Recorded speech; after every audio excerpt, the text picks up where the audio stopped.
கிறிஸ்து நாமத்திலே நான் உங்களை வாழ்த்துகிறேன். உங்கள் ஒவ்வொருவருக்கும் இந்த கிறிஸ்துமஸ் பண்டிகை நாட்களிலே கிறிஸ்து பிறப்பின் வாழ்த்துக்களை நாம் தெரிவித்துக் கொள்கிறோம். ஆண்டவராகிய இயேசு கிறிஸ்து பிறந்து 2000 வருடங்கள் ஆன பிற்பாடு கூட இன்னும் ஆண்டவரை அறியாத மக்கள் அநேகர் இருக்கிறார்கள். ஆண்டவராகிய இயேசு கிறிஸ்து ஏற்றுக்கொள்ளாத மக்கள்.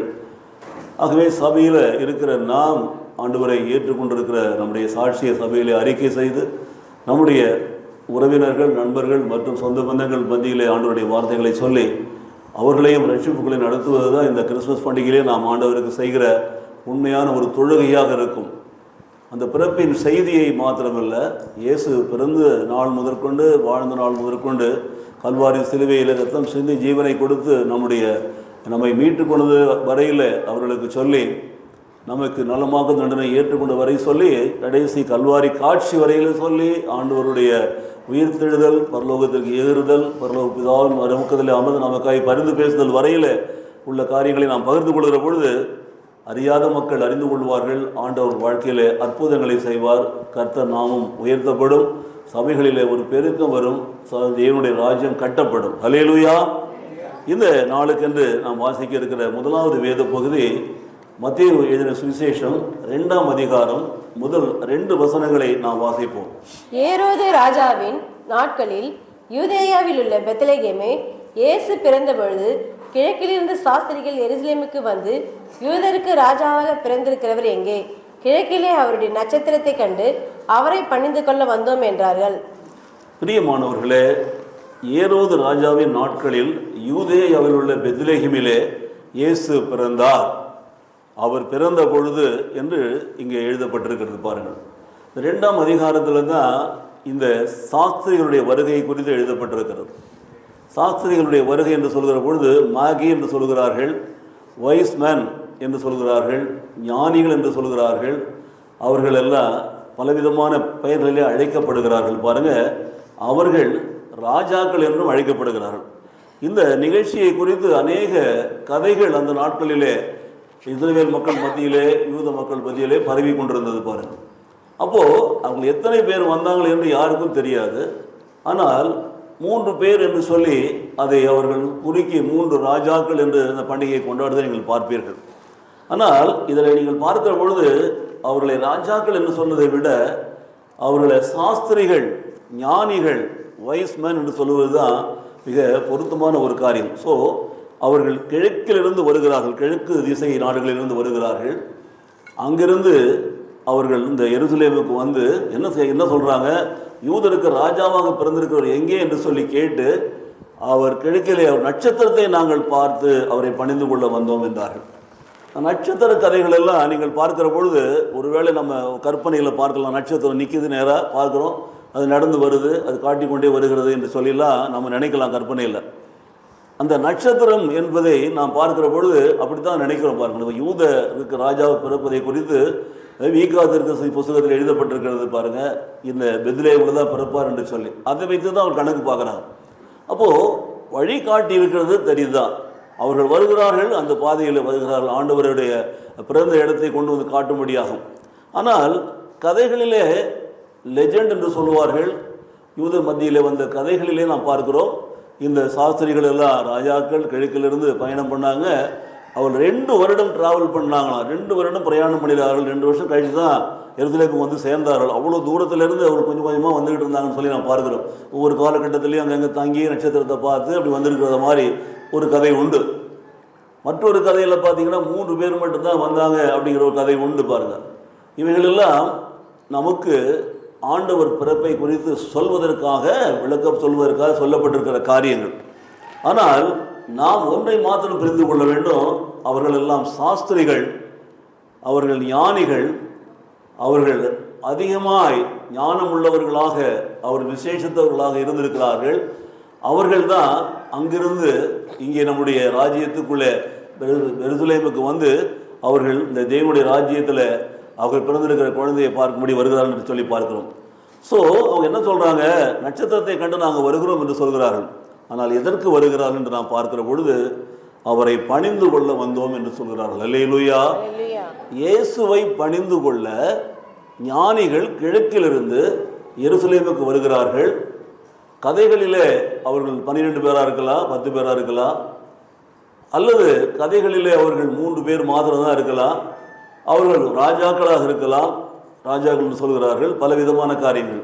ஆனால் அவர்கள் எல்லாம் ஞானிகள்.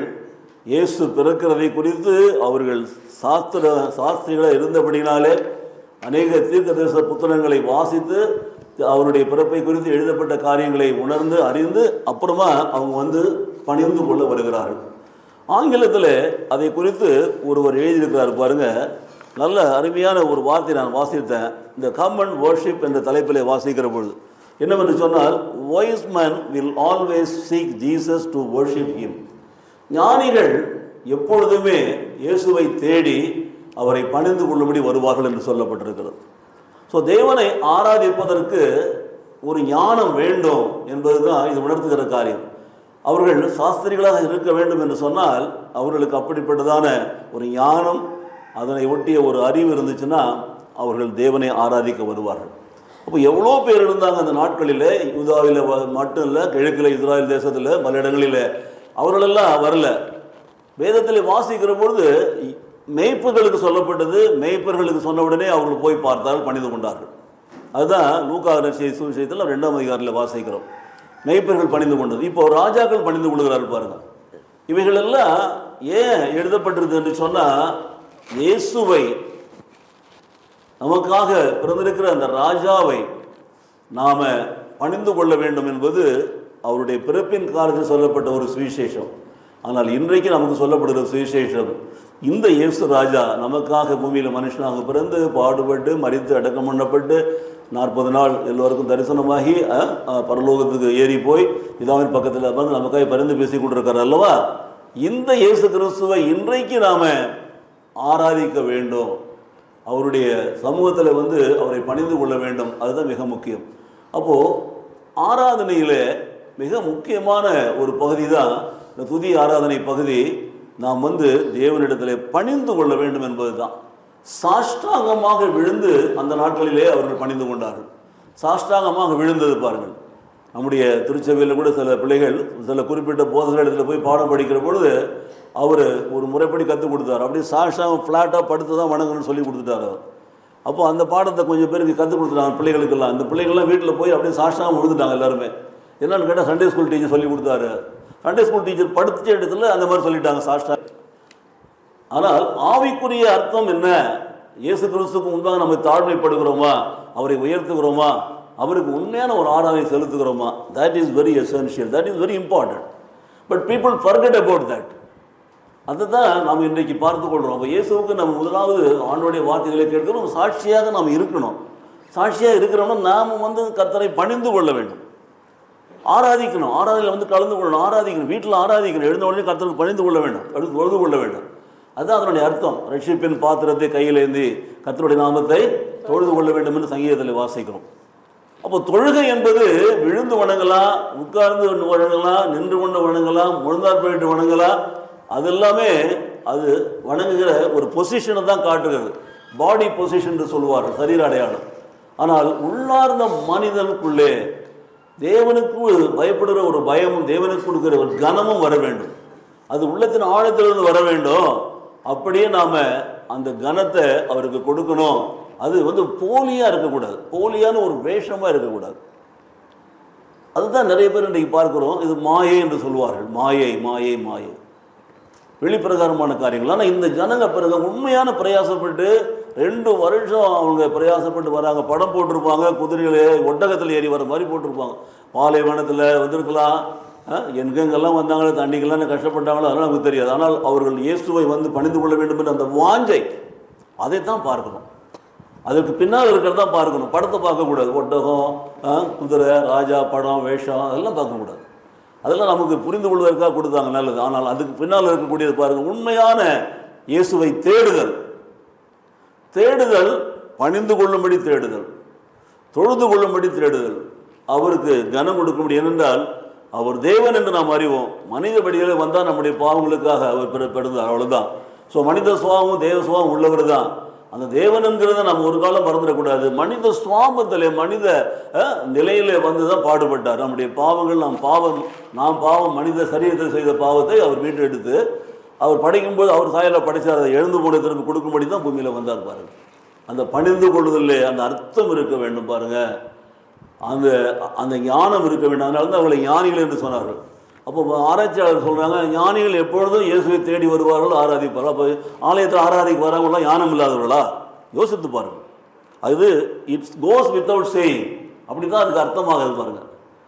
அது நம்ம புரிந்து கொள்றதே கிடையாது. சொல்லிட்டோம்னா ஐயோ பிரதர் சொல்லிட்டாரு, அந்த மாதிரி சொல்லிட்டாரு, தாழ்ச்சி இல்லைன்னு சொல்லிட்டாரு, கீழ்ப்படுறது சொல்லிட்டது என்ன பண்ணினீங்க?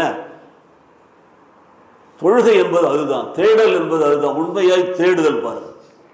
இந்த நாளிலே இந்த வேத பகுதியை நான் வாசிக்கிற பொழுது நான் உங்களுக்கு சொல்லுகிற முதலாவது காரியம் பாருங்க. Now after Jesus was born in Bethlehem of Judea in the days of Herod the king, என்ன நடந்தது? Behold, wise man from the east came to Jerusalem, saying, where is he who has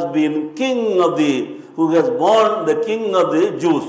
For we have seen his star in the east and have come to worship him என்று சொல்கிறார். நாங்கள் கிழக்கில் அந்த உதித்த நட்சத்திரத்தை பார்த்து அவரை நாங்கள் பணிந்து கொள்ளும்படி வந்தோம், வேறு எதுக்குமே வரலாம். ஆனால் இன்றைக்கு நாம் தேவனை பணிந்து கொள்ளும்படியாக ஆலயத்திற்குள் நாம் நேரத்தோடு வந்து அந்த ஆராதனையில் கலந்து கொள்கிறோமா பாருங்கள். தேவனை பணிந்து கொள்வது என்பது கிறிஸ்துவ வாழ்க்கையில் மிக முக்கியமான ஒரு அங்கம். It is an important role, important part of a Christian. அதை நீங்கள் மறந்துவிடக்கூடாது. துதி இல்லை, ஸ்தோத்திரம் இல்லை, இதுக்கு மேலே அந்த பணிந்து கொள்ளுதல், தாழ்ந்து குனிந்து பணிந்து கொள்ளுதல், மனதளவிலே தாழ்ந்து மனதளவிலே பணிந்து மனதளவிலே குனிந்து முழந்தார்பட்டிட்டு தாழ்ந்து கொள்ளுதல். வயசாகிடுச்சு, முட்டி போட முடியல, அவங்களை என்ன பண்ண முடியும்? இல்லை முட்டி போடு, குனி, நிமிரெல்லாம் சொல்ல வேண்டியதில்லை, அதெல்லாம் வேண்டியதில்லை. அவருடைய மனது அளவில் அது அந்த காரியம் வர வேண்டும். அப்போது இந்த கிறிஸ்மஸ் பண்டிகையில் நாம் தேவனை பணிந்து கொள்ளும்படி நேரத்தோடு கலந்து கொள்ளும்படி நாம் வருகிறோமா? நம்முடைய வீடுகளில் எழுந்த பிற்பாடு கூட கொடுத்த நாளுக்காக, கூட கொடுத்த ஆசீர்வாதங்களுக்காக தேவனை பணிந்து கொள்ளுகிறோமா? பணிந்து கொள்ளுதல் என்றால் giving the honour to God, அவருக்கு உரிய அந்த கனத்தை, துதி, கன மகிமையை கொடுக்கறது தான். That is important. அது தவிர வேறு மற்ற காரியங்கள்லாம் அவர் கேட்கவே இல்லை. ஆனால் இந்த பணிந்து கொள்ளுதல் என்பது இந்த பண்டிகை நாட்களிலே நாம் கற்றுக்கொள்ள வேண்டிய முதலாவது காரியம். இந்த பணிந்து கொள்ளுதல் எப்படிப்பட்டதாக இருக்க வேண்டும்? 2வது பகுதிக்கு நான் போகிறேன். அதே மத்திய விசேஷம் 2ஆம் அதிகாரத்தில் அந்த 3வது வசனத்திலிருந்து 11வது வசனம் வரைக்கும் வாசிக்கலாம். ஏரோது ராஜா அதை கேட்டபொழுது அவனும் அவனோட கூட எருசலேம் நகரத்தார் அனைவரும் கலங்கினார்கள். அவன் பிரதான ஆசாரியர் ஜனத்தின் வேதபாரர் எல்லாரையும் கூடி வர செய்து கிறிஸ்துவானவர் எங்கே பிறப்பார் என்று அவர்களிடத்தில் விசாரித்தான். அதற்கு அவர்கள், யூதேயாவில் உள்ள பெத்லகேமிலே பிறப்பார். அதேன் என்றால், யூதேயா தேசத்தில் உள்ள பெத்லகேமே, யூதாவின் பிரபுக்களில் நீ சிறியதல்ல, என் ஜனமாகிய இஸ்ரவேலை ஆளும் பிரபு உன்னிடத்திலிருந்து புறப்படுவார் என்று தீர்க்கதரிசியினால் எழுதப்பட்டிருக்கிறது என்றார்கள்.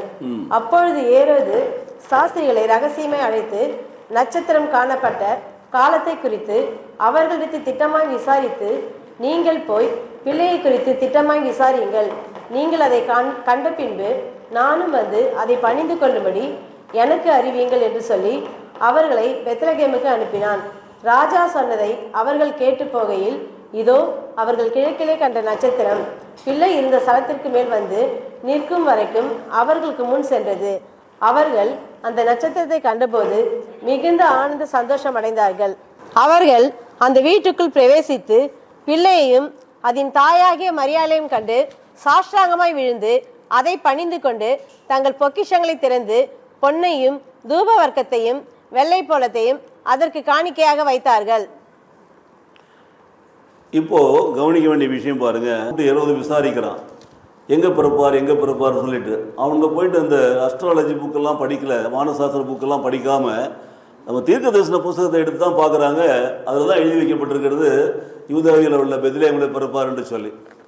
அப்போது பெத்லகேமில் பிறந்திருக்கிறார் என்று கண்டுபிடிச்ச பிற்பாடு பார்த்தீங்கன்னா அந்த சாஸ்திரிகளை தனியாக அழைச்சி கேட்குறான், நீங்கள் எப்போ புறப்பட்டீங்க, உங்களுக்கு எப்போ தெரியும் அவர் பிறந்தாருன்ட்டு என்று விசாரிக்கிற பொழுது அவங்க 2 வருஷமாக ட்ராவல் பண்ணாங்கிறது அப்போ தான் தெரிய வருது, அங்கே பிரயாணப்பட்டு வந்தான்னு சொல்லி. அப்போ அவன் என்ன முடிவு பண்ணிருக்கிறான், குழந்தைக்கு 2 வயசு ஆகும்னு சொல்லிட்டு பாருங்க, 2 வயசு ஆகும். இப்போ நீங்கள்லாம் கவனிக்கலாம், வேதத்தை வந்து வாசிக்கிற பொழுது 2 வயது நிரம்பிய குழந்தைகளெல்லாம் கொலை செஞ்சுட்டாங்க ஏரோது. அதுக்கு காரணமே இதுதான். இது கதையல்ல, இதில் இருக்கிற உண்மை பின்னால் இருக்கு பாருங்க. அப்போ அந்த ராஜாக்கள் 3 ஞானிகளோ எத்தனையோ அந்த சாஸ்திரிகள் புறப்பட்டு பெத்லெகேம் வருவதற்கு 2 வருடம் பிடித்திருக்கிறது, அவர்களுக்கு டிராவல் பண்ணிக்கிறாங்க. அந்த 2 வருடம் கழிச்சு தான் இங்கே வராங்க. அப்புறமா இவர் வந்து அந்த தீர்க்கதரிசன புஸ்தகத்தை பார்த்துட்டு கண்டுபிடிச்ச பிற்பாடு இந்த வருஷத்தை மட்டும் பார்க்குறான். அவங்கக்கிட்ட சொல்கிறான், நீங்கள் போய் பிள்ளையை தொழுது கொண்டு திரும்ப வந்து என்னை வந்து பாருங்கள், நானும் போய் தொழுது கொள்றேன்னு சொல்லி சொன்னான். ஆனால் தேவதூதர்கள் தேவனால் எச்சரிக்கப்பட்டு அவர்கள் வேறு வழியில் திரும்பி போயிட்டாங்க. அப்போ அவங்க கோபப்பட்டு அந்த பகுதியில் உள்ள எல்லா 2 வயதுக்கு உட்பட்ட பிள்ளைகளை எல்லாம் கொலை செஞ்சுட்டான் பாரு, ஆண் பிள்ளைகள் எல்லாம். இது எவ்வளோ பெரிய காரியம் என்று பார்த்தீங்களா? இந்த ராஜாக்கள் இன்றைக்கு அந்த ராஜ்ய பாரம் தலைமை பெயர் மேட்டிமையான காரியத்துக்கு யாரை வேணாலும் கொலை செய்வோம் பாருங்கள். குழந்தைகளை, பச்சுள்ள குழந்தைகளை அங்கே கொலை செய்கிறான். பாக்கியில் தான் குழந்தைகளுக்கு அழுதாருன்னு வேத புஸ்தகம் எழுதி வச்சிருக்கு. நல்லா கவனித்து பார்த்தீங்கன்னா எவ்வளோ வேதனையான காரியம். சரி, இப்போ நான் சொல்ல வர்றது என்னுடைய தலைப்பு பணிந்து கொள்ளுதல் தான். 2வது பார்த்தீங்கன்னா, அப்படி அவர்கள் வராங்க, கேட்டுட்டு வரும்போது பார்த்தீங்கன்னா அந்த நட்சத்திரம் போகிறது. ராஜா சொன்னதை அவர்கள் கேட்டு போகையில் இதோ அவர்கள் கிழக்கில் கண்ட நட்சத்திரம் பிள்ளை இருந்த ஸ்தலத்திற்கு மேல் வந்து நிற்கும் வரைக்கும் அவர்களுக்கு முன் சென்றது. 10வது வசனத்தில் அவர்கள் அந்த நட்சத்திரத்தை கண்ட பொழுது மிகுந்த ஆனந்த சந்தோஷம் அடைந்தார்கள். நல்ல கவனிங்க, அவர் வந்த நோக்கம் அந்த இயேசு, யூதர்களுக்கு ராஜாவாகிய இயேசு பிறந்திருக்கிறார் என்பதை கேட்டு அவரை பணிந்து கொள்ள வேண்டும் என்பது தான் அவருடைய நோக்கம். அதற்கு தான் இவ்வளோ பிரயாசப்பட்டு 2 வருஷமாக காற்று மழை புயலெல்லாம் அவர்கள் பந்து கண்டுபிடிச்சிருக்கிறாங்க. ஏரோதனுடைய அரண்மனையில் வந்து கேட்டு கண்டுபிடிச்சி போகிறாங்க. சரி, நல்லது. ஆனால் அந்த நட்சத்திரம் மீண்டும் வழிகாட்டி அந்த ஸ்தலத்தில் நிற்கிறது அவர்கள் பார்க்குறாங்க. அந்த நட்சத்திரத்தை அங்கே பார்க்குறாங்க, அது அந்த வீட்டு மேலே வந்து நிற்கிறதை பார்க்குறாங்க. மிகுந்த சந்தோஷம் வரும். அது பார்க்கும்பொழுது அவர்கள் அந்த நட்சத்திரத்தை கண்ட பொழுது மிகுந்த ஆனந்த சந்தோஷம் அடைந்தார்கள் சொன்னால், பணிந்து கொள்ளுதல் சந்தோஷமாக நடைபெற வேண்டிய ஒரு காரியம். நாம் தேவனை ஆராதிக்கிறது பணிந்து கொள்ளுதல் மிகவும் சந்தோஷமாக பட வேண்டிய காரியம். ஸோ தே வர்ஷிப்ட் ஜாய்ஃபுல்லி என்று எழுதப்பட்டிருக்கிறது. நீங்கள் கவனிச்சிங்கன்னா அந்த நட்சத்திரத்தை கண்டு சந்தோஷம் அடைந்தார்கள் என்று நான் பார்க்கிறோம். எவ்வளவு மகிழ்ச்சி அடைந்தார்கள் என்று பார்க்கிறோம். அவர்கள் வந்த அந்த பிரயாணத்தில் அவர்கள் பட்ட பிரயாசத்திற்கு நல்லதொரு பதில் கிடைத்திருக்கிறது. அவர்கள் சரியான இடத்துல கொண்டு வந்து விடப்படுகிறார்கள். அவர் வீட்டுக்குள் பிரவேசிக்கிறாங்க, அங்கே குழந்தையை பார்க்குறாங்க, அங்கே இருக்கிறத பார்க்குறாங்க. அந்த வீட்டுக்குள் பிரவேசித்து பிள்ளையும் தாயையும் பார்த்த பிற்பாடு என்ன பண்ணுறாங்க பாருங்கள், நல்ல கவனி. இதுதான் நீங்கள் பாட்டு பாடணும், நீங்கள் கவனிச்சிக்கலன்னு தெரியல. சாஷ்டாங்கமாய் விழுந்து அதை பணிந்து கொண்டு, இதுதான் இன்றைக்கு தலைப்பு. சாஷ்டாங்கமாய் விழுந்து ராஜாக்கள். நான் யார் தெரியுமில்ல, நான்லாம் முட்டி போடணுமா, நான்லாம் தாழ்ந்து போகணுமா, நான்லாம் ஒரு காலம் அப்படி போக மாட்டேன்னு சொல்லி பேசுகிற ஆட்கள்லாம் நீங்கள் பார்க்கலாம். இவங்களெல்லாம் லூசிபருடைய கையாளுங்க எல்லாருமே. யார் யார் இந்த மாதிரிலாம் சொல்கிறாங்களோ தாழ்ந்து போக மாட்டேன்னு சொல்லிட்டு கவனிங்க. சாஷ்டாங்கமாய் விழுந்து அதை பணிந்து கொண்டார்கள். ஏரோது எனக்கு எதிராக ராஜாவா, யூதர்களுக்கு ராஜாவா அப்படிங்கிறது அவன் க்ளோஸ் பண்ணணும்னு பார்க்குறான்.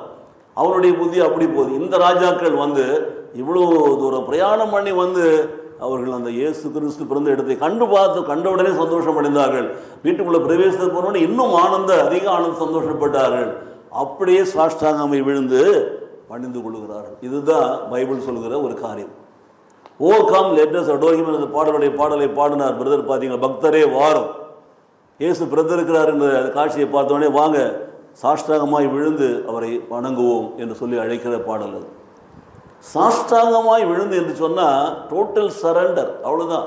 நம்முடைய பதவி, நம்முடைய பணம், நம்முடைய அழகு, நம்முடைய அந்தஸ்து, நம்முடைய அலங்காரம், நம்முடைய ஆடை, ஐயோ முட்டி போட்டால் கலைஞ்சிருமா, குனிஞ்சிட்டா அங்கேருந்து அது போயிடுமா, இது போயிடுமா நம்ம பார்க்குறோம். இதெல்லாம் தேவனுக்கு மேலான இந்த ஆடை அலங்காரங்கள், தேவனுக்கு மேலான இந்த மேட்டிமைகளை நீங்கள் பார்க்கலாம். ஆனால் அந்த ராஜாக்கள் அப்படியே பணிந்து கொள்கிறார்கள். சாஷ்டாங்கமாய் விழுந்து சாஷ்டாங்கம் செய்யவார் பணிந்து கொள்கிறார்கள் என்று பார்க்கிறோம். இதைத்தான் பார்க்கிறோம். தே ஒண்டர்ஃபுல்லி வர்ஷிப்ட் த லார்ட் என்று பார்க்கிறோம். நல்ல கவனிங்க, சாஷ்டாங்கமாய் விழுந்து அவர் என்ன பண்ணாங்களா, வணங்குறாங்களா. ஆனால் அந்த நோக்கம் பின்னால் இருக்க நோக்கம் என்ன பாருங்க, ஆண்டவர் நாம் மகிமைப்பட வேண்டும், அவனுடைய பிறப்பை அறிவிக்க வேண்டும், ஆண்டவரை விழுந்து வணங்க வேண்டும். அதுதான் நாம எடுத்துக்கிட்ட கற்றுக்கொண்ட வித்ததை பற்றி பேசவே வேண்டியதில்லை. ஆனால் இன்றைக்கு சில பேர் இந்த போலியான ஆராதனை செய்கிறவங்களாம் பார்த்தீங்கன்னா அப்படி இருக்கக்கூடாது இப்படி இருக்கக்கூடாதுன்னு சொல்லிட்டு இருப்போம். அவனுடைய வாழ்க்கையில் அந்த பொறுமையான தாட்சியும் பொறுமையும் இருக்காது பாருங்கள். சாஷ்டாங்கம் விழுந்துட்டாங்க, சந்தோஷப்பட்டார்கள், ஆராதனை பண்ண வந்தவர்கள் பணிந்து கொண்டார்கள், சாஷ்டாங்கமாக விழுந்தார்கள். மூன்றாவது மிக முக்கியமான ஒரு காரியத்தை செய்கிறாங்க, கவனிங்க. அவர்கள் பொக்கிஷங்களை திறந்து பொன்னையும் தூப வர்க்கத்தையும் வெள்ளை போலத்தையும் அதற்கு என்ன வச்சாங்களாம், காணிக்கையை வைத்தார். இன்றைக்கு காணிக்கைன்னு சொன்னாலே நிறைய பேருக்கு ஒரு மாதிரி நடுக்கம் வருகிறது உடம்புலலாம். ஒரு மாதிரி காணிக்கையா, வேற வேலையே இல்லையா, எப்போ பார்த்தாலும் காணிக்கையா. யார் நம்ம படித்தவர் நமக்கு என்ன கொடுத்துருக்கிறார்? நமக்கு தகுதி இல்லாத பிள்ளைகளுக்கு வேலை, வருமானம், வீடு, அந்தஸ்தெல்லாம் கொடுத்துருக்கிறாரு. அதை வச்சு நம்ம மேட்டிமையாக நடந்து வரோமே. ஆனால் கத்திரிக்கண்டு காணிக்கை கொடுப்பதில் நீங்கள் எப்படி இருக்கிறீங்க? எங்கேயே வந்து காணிக்கை தூக்கிட்டு வராங்க. அந்த காணிக்கையை பாருங்கள், 3 காணிக்கைகளை அவர் படைத்தார்னு சொல்லி அந்த பைபிளில் எழுதி வச்சிருக்குது. இது வந்து கட்டுக்கதை கிடையாது, உண்மைதான் பாருங்கள். அப்போ அந்த 3 பேருடைய கதையை நம்ம தொடர்ந்து வாசிக்கிற பொழுது நான் எப்பொழுதுமே வில்லியம் பார்க்லேனுடைய புக்கை தான் நான் வாசிப்பேன் கமெண்ட்ரிக்காக. ஏனென்றால் அவர்கள் வந்து ரிவைஸ் ஸ்டாண்டர்ட் வேர்ஷன் என்ற அந்த புஸ்தகத்திலிருந்து அந்த பைபிள் எடிஷன்லேருந்து அவங்க எழுதுவாங்க பாருங்கள். ஆகினால அவர்கள் அங்கே வந்திருக்கிறார்கள். அந்த கமெண்ட்ரியில் அவர் எழுதுகிறார் பாருங்க. அந்த 3 பேர் வந்தவர்கள் 3 சாஸ்திரிகள், 3 ஞானிகள், 3 ராஜாக்கள். அவர்கள் பேர் என்னன்னு பார்த்தீங்கன்னா கஸ்பார், மெல்கியோர், பல்தசார் என்று சொல்வார்கள். கஸ்பார், மெல்கியோர், பல்தசார் என்று சொல்வார்கள் அந்த ராஜாக்களுடைய பெயரை. அதற்கு ஒரு அர்த்தம் இருக்கிறது பாருங்க. மெல்கியோர் என்பவர் பார்த்தீங்கன்னா இதன் old man, grey haired, bird எல்லாம் இருக்குது. நரைச்ச தலையில் முடி, நரைச்ச தாடி, நீட்டு தாடி வைத்திருந்த ஒரு வயசான ஒரு ஆள், நீட்டான தாடி வச்சிருந்தார். அவர் பொன்னை கொடுக்கிறார் பாருங்க. பொன், யூதருக்கு ராஜாவாக பிறந்திருக்கிறவர் எங்கேன்னு கேட்கிறப்ப ராஜாவை கனப்படுத்துறதுக்கு பொண்ணு தான் கொடுக்கணும் பாருங்க. அதனால பொன்னை காணிக்கையாக வைக்கிறார் அந்த ராஜா ஆண்டவராகிய இயேசு கிறிஸ்துவினுடைய பாதத்தில். ரெண்டாவது நீங்கள் பார்த்தீங்கன்னா, ரெண்டாவது வந்திருக்கிற ஆள் பார்த்தீங்கன்னா கஸ்பர் என்று சொல்லக்கூடியவர். ஒரு இளமையான ஒரு ஆள். அவர் வந்து என்ன பண்ணுறாரு, பிராங்கின்சென்ஸ் என்று சொல்லக்கூடிய தூப வர்க்கத்தை காணிக்கையாக வைக்கிறார். இது ஆசாரியர்களுக்கு, குருக்களுக்கு, பிரீஸ்டுகளுக்கு கொடுக்கக்கூடிய தூப வர்க்கம். சாம்பிராணி போடுவாங்க அந்த சபையெல்லாம் நீங்கள் பார்த்துருப்பீங்க. சாமியார் நின்று சாம்பிராணி போட்டு இப்படி காட்டின்னு இருக்கணும். தூப வர்க்கம் ஆசாரியர்களுக்கு கொடுக்க வேண்டிய மரியாதை. அப்போ இயேசு வந்து ராஜாவாக வந்தார், ஒரு ஆசாரியனாக வந்தார். மெல்கிசேதேக் முறைப்படி அவர் பிரதான ஆசாரியன்னு சொல்லுவோம். இவர் அந்த ஆசாரியர்களுக்கு மேன்மையாக ஆசாரியர். இயேசு கிறிஸ்து ஆசாரியத்துவ தொழில் செய்ய ஆரம்பிக்கிற பொழுது அந்த பழைய ஆசாரியத்துவ முறையெல்லாம் போயிடுது. இவர் தான் பிரதான ஆசாரியர் வருகிறார் பாருங்க. இஸ் அ பிரிஸ்ட் என்று காட்டுவதற்காக அந்த பொருளை கொடுக்குறாங்க. அவர் அதை கொடுத்த பிற்பாடு நீங்கள் கவனிச்சிங்கன்னா அந்த பிரிஸ்டுக்கு அந்த காரியத்தை கொடுக்கிற பொழுது அவர் ஒரு ஆசாரியராக அவர் இருக்கிறார். மூன்றாவது பாருங்க, மூன்றாவது ஆள் தான் பல்தசார் சொல்லக்கூடியவர். அவர் வந்து என்ன பண்ணுறாருன்னா வெள்ளை போலத்தை கொண்டு கொடுக்குறார். இறந்த பிற்பாடு அடக்கம் பண்ண பயன்படுத்தக்கூடிய அந்த வெள்ளை போலம் என்ற நறுமண தைலம் அதை கொடுக்கிறார். இப்போவே கொடுக்கிறார். இயேசு கிறிஸ்து அடித்து கொலை செய்யப்பட போகிறார், அவர் சாக போகிறார், அப்படி சரீரத்தில் வெள்ளை போலம் போட்டாங்கன்னு சொல்லிட்டு நம்ம மத்திய விசேஷ கடைசி அதிகாரம்லாம் வாசிக்கிறோம் பாருங்க. அந்த காரியத்துக்கு அடையாளமாக இப்போ கொடுக்குறாங்க. ஸோ இயேசு பிறக்கிற பொழுது ஒரு ராஜாவாக மாத்திரமல்ல, யூதருடைய ராஜா, ஒரு ஆசாரியனாக மாத்திரமல்ல, அவர் மரிக்க போகிறதையும் அந்த பிறப்பு உணர்த்தும்படியாக இந்த காரியம் செய்கிறது. இன்றைக்கு இயேசு கிறிஸ்துடைய பிறப்பை நம்ம சும்மா குழந்தைய வச்சு தாலாட்டு பாட்டிட்டு இருந்தால் மட்டும் பத்தாது. கல்வாரி சிலுவை வரையிலே உள்ளது தான் கிறிஸ்துமஸ் பண்டிகையில் வர வேண்டும் பாருங்க. நிறைய இடங்களில் கிறிஸ்துமஸ் பண்டிகை கொண்டாடுறாங்க. இந்த அமெரிக்காவுடைய இந்த சவுத் அமெரிக்கா, நார்த் அமெரிக்கான்னு சொல்லுவார்கள். அந்த பிரேசில் நாட்டிலெல்லாம் நீ பார்த்தீங்கன்னா இந்த கிறிஸ்துமஸ் ஊர்வலத்தில் சிலுவையை எடுத்துகிட்டு போவாங்க. சிலுவை எடுத்துகிட்டு போவாங்க. ஏனென்றால் ஒரு சிலுவை பாடுகளில் தான் அவருடைய வாழ்க்கை முடிய போகிறது. பிறந்த இயேசு கிறிஸ்துவனுடைய வாழ்க்கை, அந்த மனுஷனுடைய வாழ்க்கை. இப்போ சிலுவை எடுத்துகிட்டு போகிறாங்க பாருங்கள் இன்றைக்கு. ஆக இந்த 3 ராஜாக்கள் அதை வெளிப்படுத்துகிறார்கள். இதை பணிந்து கொள்கிற பொழுது கொடுக்கிற காணிக்கைகள் வெளிப்படுத்துகிறது. இன்றைக்கு நாம் படைக்கிற காணிக்கைகள் நம்முடைய குணாதிசயங்களையும் நம்முடைய விசுவாசத்தையும் நம்முடைய பக்தியையும் வெளிப்படுத்துகிறது. நல்ல கவனிங்க. காணிக்கையில தான் we can recognize the person whether he is a true Christian or not, whether he is actually giving with pleasure, கொடுக்கிறாரா என்பதை நாம் பார்க்க முடியும். அங்கதான் we can understand the faith of a Christian. faith என்பது சும்மா அதை விசுவாசிக்கிறேன் அப்படின்னு சொல்லி தெக்க வடக்கு பார்க்கறதுலாம் கிடையாது. faith என்பது பாருங்கன்னா நம்ம கொடுக்கறதில் நம்முடைய கரம் நீட்டுகிறதுல பார்க்கிறோம். அப்போ நீங்கள் பாருங்கள், அந்த ராஜாக்கள் வந்தார்கள், அவரை பணிந்து கொண்டார்கள் என்று நான் பார்க்கிறோம். நம்முடைய பணிந்து கொள்ளுதல் 2வது பகுதி தான் காணிக்கை. அப்போ நல்லா கவனித்து பாருங்கள், அந்த காணிக்கை என்பது அவர்கள் எவ்வளோ கஷ்டப்பட்டு கொண்டு வந்திருப்பாங்க. அந்த 3 அடையாளங்கள் வெளிப்படுத்தப்படுகிறது. நம்முடைய வாழ்க்கையில் நாம் கொடுக்குற காணிக்கைகள் எல்லாம் நம்முடைய பக்தியையும் நம்முடைய விசுவாசத்தையும் நம்முடைய பகிர்ந்து கொள்கிற தன்மையையும் ஆண்டவருடைய போதனையின்படி நம்ம அந்த கிஃப்டை கொடுக்கறதையும் பார்ப்போம். இதை நான் சொல்ல போகிறேன் பாருங்கள். கிஃப்ட் கொடுக்கறதுல மிக முக்கியமான ஒரு பகுதியை கொண்டு வருவோம் நான் பிற்பாடு. அதை நாம் பார்க்க வேண்டும். அன்றைக்கு அவர்கள் படைத்த அந்த பொன், அந்த தூப வர்க்கம், அந்த வெள்ளை போலத்தை தான் இன்றைக்கு படைக்கணும்னு அவசியம் கிடையாது. இன்றைக்கு நமக்கு என்ன செய்ய வேண்டும் என்பதை நான் மறுபடியும் சொல்லுகிறேன். இப்போ 3வது ஒரு பகுதிக்கு நாம் போகிறோம்.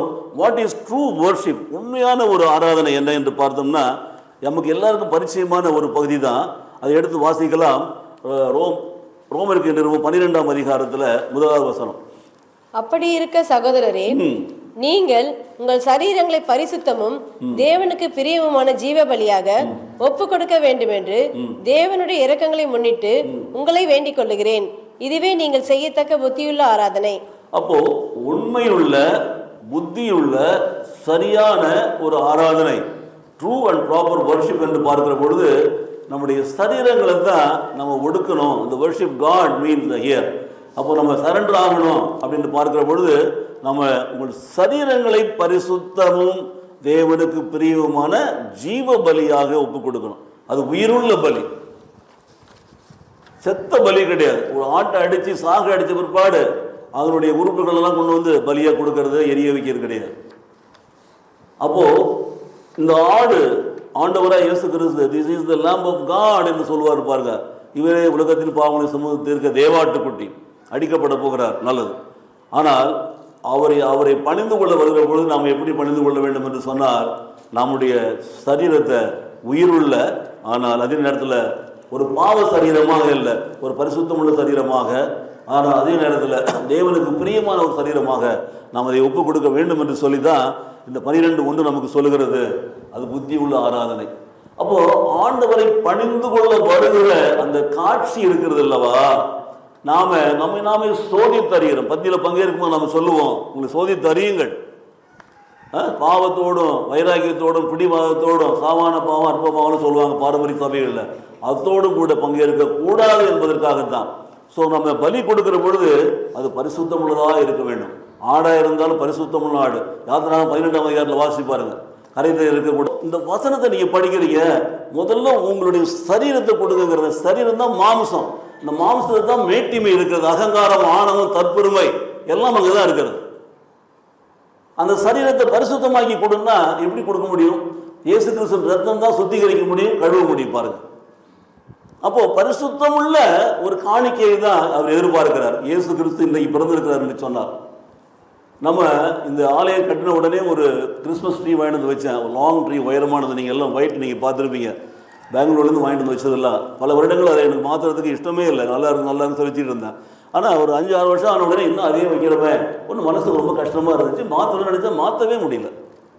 பல போன வருஷம் முயற்சி செய்தால், முந்தின வருஷம் முயற்சி செய்தால் முடியவே இல்லை. இப்போ 15 ரூபா அதே ட்ரீ 15 ரூபாய்க்கு விற்கிது இன்றைக்கி. எதுக்கு சொல்ல வரேன்னா, அப்போ நான் யோசித்தேன், ஆண்டவருக்கு என்று நாம் வைக்கணும்னா ஒழுங்காக வைக்கணும், அதிலெல்லாம் பணத்தையே பார்க்கக்கூடாதுன்னு ஆண்டவர் உணர்த்துறார்.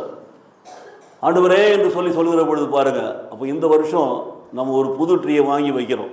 நல்லா பாருங்கள், கர்த்தருடைய பெரிதான கிருபையினால். இதெல்லாம் நீங்கள் கொடுத்த காணிக்கையில் தான் வாங்குகிறோம். நல்லது தான், நானே போட்டு வாங்குறேன்னு நினச்சிக்காதீங்க. கொடுத்துருக்கவங்க யார் யார் கொடுத்தீங்களோ உங்களுக்கு தெரியும். ஆனால் எதுக்கு சொல்ல வரேன்னா, கொடுக்கிற பொழுது உங்கள் உள்ளத்திலே ஒரு வாஞ்சை இருக்க வேண்டும், ஒரு ஆவல் இருக்க வேண்டும், ஒரு பரிசுத்தம் இருக்க வேண்டும், அர்ப்பணிப்பு இருக்க வேண்டும். உயிருள்ள ஒரு கெடாவை நீங்கள் கொடுக்கிற பொழுது அந்த உயிருள்ள சரீரத்தை நீங்கள் கொடுக்க வேண்டும். அதுதான் மிக முக்கியம். அதுக்காக உங்களை வெட்டிட்டு அடிச்சுட்டு சாகடித்து பலி கொடுக்க போறதில்ல கெடாவை. அதனால தான் கெடாவை தூக்கி போட்டாச்சு. இயேசு கிறிஸ்து நமக்காக பலியானதுனால, அவர் ரத்தம் நம்மை சுத்திகரிக்கிறதுனால நம்மை பலியாக ஒப்பு கொடுக்கிற பொழுது கர்த்தர் அதை அங்கீகரித்து ஏற்றுக்கொள்கிறார். என்றால் நாம விசுவாசத்தினாலே மீட்கப்பட்டிருக்கிறோம். கிருபையினாலே விசுவாசத்தை கொண்டு இலவசமாய் மீட்கப்பட்டிருக்கிறோம். நம்முடைய சரீரம் மீட்கப்பட்டிருக்கிறது என்று சொன்னால் அது பரிசுத்தமாக இருக்கிறது. அது தேவனுக்கு பலியாக ஒப்பு கொடுக்க வேண்டும். பணிந்து கொண்டு கொடுக்கிற காணிக்கை உங்களுடைய பரிசுத்தமான சரீரம், அது உயிருள்ளதாக இருக்கணும். பொழுதுலையும் வேலை செஞ்சுட்டு ஊரெல்லாம் சுற்றிட்டு காலையில் கறி கடைக்கெல்லாம் போயிட்டு அங்கே ஆலயத்தில் வந்தவொடனே சாஞ்சி உட்காந்து தூங்கிட்டு இருப்பாங்க. அது உயிருள்ள ஆராதனையாது, உயிருள்ள பலியாது, யோசிச்சு பாருங்க. நிறைய பேர் அன்றைக்கி பார்க்கலாம், கேஷுவலாக சாயிற இடம் தேடி உட்காந்து சாஞ்சின்னு உட்காந்துருப்பாங்க, தூங்குவோம். நிறைய மோதல்களையும் இன்றைக்கி பாருங்கள், மோதல்கள் பிரசங்கம் பண்ணும்போது எல்லோரும் கேட்க நினைப்பாங்க. ஆனால் மற்ற மோதல்கள் பிரசங்கம் பண்ணும்போது அங்கேயே தூங்கிட்டு இருப்பாங்க நிறைய பேர். நல்லா பார்க்கலாம். இங்கேயே நான் பார்க்குறேன் இந்த காட்சி, இங்கே நின்றுனே பார்ப்பேன் யாராவது தூங்குறாங்கன்னு சொல்லிட்டு. அப்போது ஒரு ஆலயத்தில் வரும்போது ஒரு உணர்வோடு கூட ஆண்டவரை ஆராதிக்க வேண்டும். உணர்வோடுன்னா உயிரோடு. நான்காவது பாருங்க, ப்ரையாரிட்டைசிங் தி வர்ஷிப். ஆராதனையில் நம்ம முக்கியப்படுத்தணும் என்று பார்க்கிறோம். நல்ல கவனிங்க, இந்த இஸ்ரவேல் மக்கள் அவர்கள் அடிமையாக கொண்டு போகப்படுகிறதை நாம் பார்க்கிறோம். 430 வருஷம் எகிப்தில் போயிட்டாங்க. பிற்பாடு தான் 40 வருஷம் ட்ராவல் பண்ணி 470வது வருஷம் தான் இங்கே வந்து சேர்ந்தாங்க. அதுக்கு பிற்பாடு மறுபடியும் ராஜ்யம் ரெண்டாக பிரிஞ்சது உங்களுக்கு தெரியும். திரும்பவும் அவர்களை அடிமைகளாக ஒப்புக் கொடுக்கிறார்.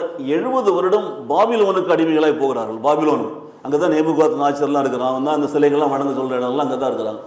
அங்கே இருந்தால் திரும்பி வந்து கட்டுறாங்க மறுபடியும் எருசலேம் திரும்ப.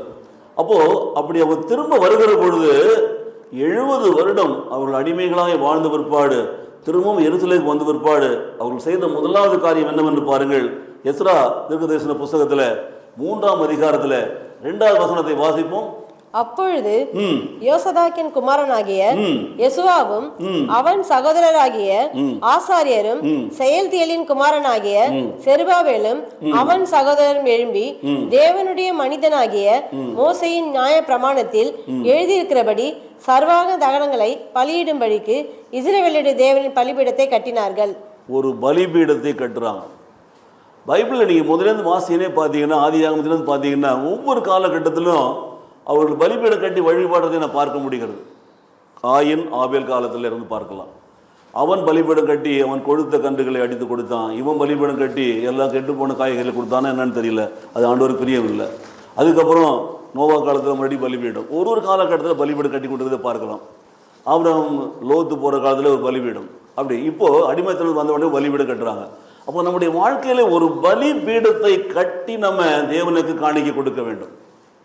அந்த பலிபீடம் என்பது don't think it should be necessary be an alter. ஆண்டவருடைய வசனத்தின்படி பழைய ஏற்பாட்டிலே பலிபீடத்தை கட்டி பலி கொடுத்தாங்க, வெட்டினாங்க, காலையை எரிய வச்சாங்க, எல்லாம் பண்ணாங்க. புதிய ஏற்பாட்டில் ஆண்டவர் சொல்கிறார், உங்களுக்கு சரீரத்தை முழுசுமாக பலியாக ஒப்பு கொடுங்கன்னு சொல்கிறார். பாருங்க, உங்கள் சரீரம் தான் ஒரு பலிபீடமாய் மாற வேண்டும். அதை தேவனை ஆராதிப்பதற்காக பயன்படுத்தணும். முட்டி போட்டோ உட்கார்ந்தோ நின்று கொண்டோ எப்படியோ நீங்கள் ஆராதிக்கிற பொழுது உங்கள் சரீரத்தை முழுவதுமாய் தேவனுக்கு பலியை ஒப்புக் கொடுக்கிற பொழுது அந்த பலி பீடம் அல்ல, நீங்களே பலியாக தேவனுக்கு போகிறீர்கள். உங்களை பலிபீடமாக ஒப்புக் கொடுக்க வேண்டும். பணிந்து கொடுத்ததில் மிக முக்கியம். பாருங்கள், இந்த ராஜாக்கள் எல்லாம் நான் நினச்சா ஒரு கிஃப்டை கொடுத்து அவங்ககிட்ட போய் கொடுத்துருவாங்க, பிரதர் கொடுத்தாரு சொல்லி கொடுத்துருவாங்கன்னு சொல்லிடலாம். அது என்னை பொறுத்தவரையிலும் கௌரவமே கிடையாது. நானே அந்த கிஃப்ட்டை எடுத்துகிட்டு போயிட்டு அவங்களுக்கு ஒரு வாழ் சொல்லிட்டு கொடுத்தோன்னா அவங்க சந்தோஷப்படுவாங்க. இது ரெண்டும் நீங்கள் புரிந்து கொள்ளுங்கள். அப்போ நம்முடைய வாழ்க்கையில் தேவனுக்கு பலி கொடுக்கறது நம்மளுடைய காரியம்தான். நம்முடைய சரீரம், நம்முடைய வருமானம், நம்முடைய உழைப்பு, நம்முடைய பக்தி, நம்முடைய முயற்சி, நம்முடைய எல்லாம் அதுதான் அங்கே போக வேண்டும். பாருங்கள், அப்போது பலிபீடம் கட்டி தொழுது கொண்டாங்கன்னு சொல்லி பார்க்குறோம். அந்த பலிபீடத்தை கட்டி தொழுது கொள்கிற பொழுது அங்கே ஸ்தோத்திர பலிகளையும் நன்றி பலிகளையும் ஏறெடுத்தார்கள். எஸ்ரா தீர்க்கதரிசி புஸ்தகத்தில் 3ஆம் அதிகாரத்தில் 10-11 வசனங்களை வாசிக்கலாம்.